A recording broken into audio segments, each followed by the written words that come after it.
आगरा में ताजमहल की सिक्योरिटी में तैनात जवानों का उस वक्त मुश्किल बढ़ गई जब अचानक पूरे इलाके की बिजली गुल हो गई। जवान टॉर्च के सहारे ताजमहल की सिक्योरिटी करते नजर आए। दरअसल ताजमहल की सिक्योरिटी में 24 घंटे यूपी पुलिस और सीआईएसएफ के जवान तैनात रहते हैं। ताजमहल की ओर आने जाने वाले हर शख्स पर इनकी नजर रहती है, मगर गुज़िश्ता रात सिक्योरिटी को अंधेरे में ताजमहल की सिक्योरिटी करनी पड़ी।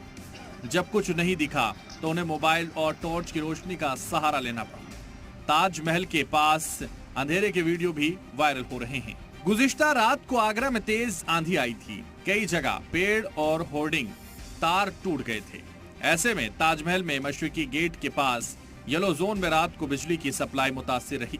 रात 12 बजे तक ताजमहल की तरफ जाने वाले रास्ते पर अंधेरा था।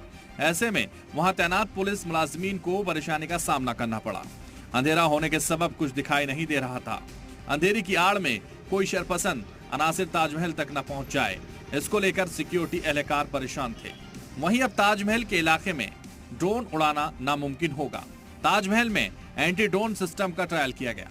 ये ट्रायल आगरा पुलिस ने किया। ताजमहल में एंटी ड्रोन सिस्टम लगाए जा रहे हैं। दरअसल ताजमहल के आसपास नो फ्लाई जोन होने के बाद भी ड्रोन उड़ने की घटनाएं सामने आती हैं। एंटी ड्रोन सिस्टम से ताजमहल के पास ड्रोन उड़ते ही सिस्टम काम करेगा। नो फ्लाई जोन में ड्रोन उड़ते ही वो एंटी ड्रोन सिस्टम के रडार पर आ जाएगा और रडार पर आते ही एंटी ड्रोन सिस्टम के ड्रोन को गिरा देगा। ब्यूरो रिपोर्ट जी मीडिया।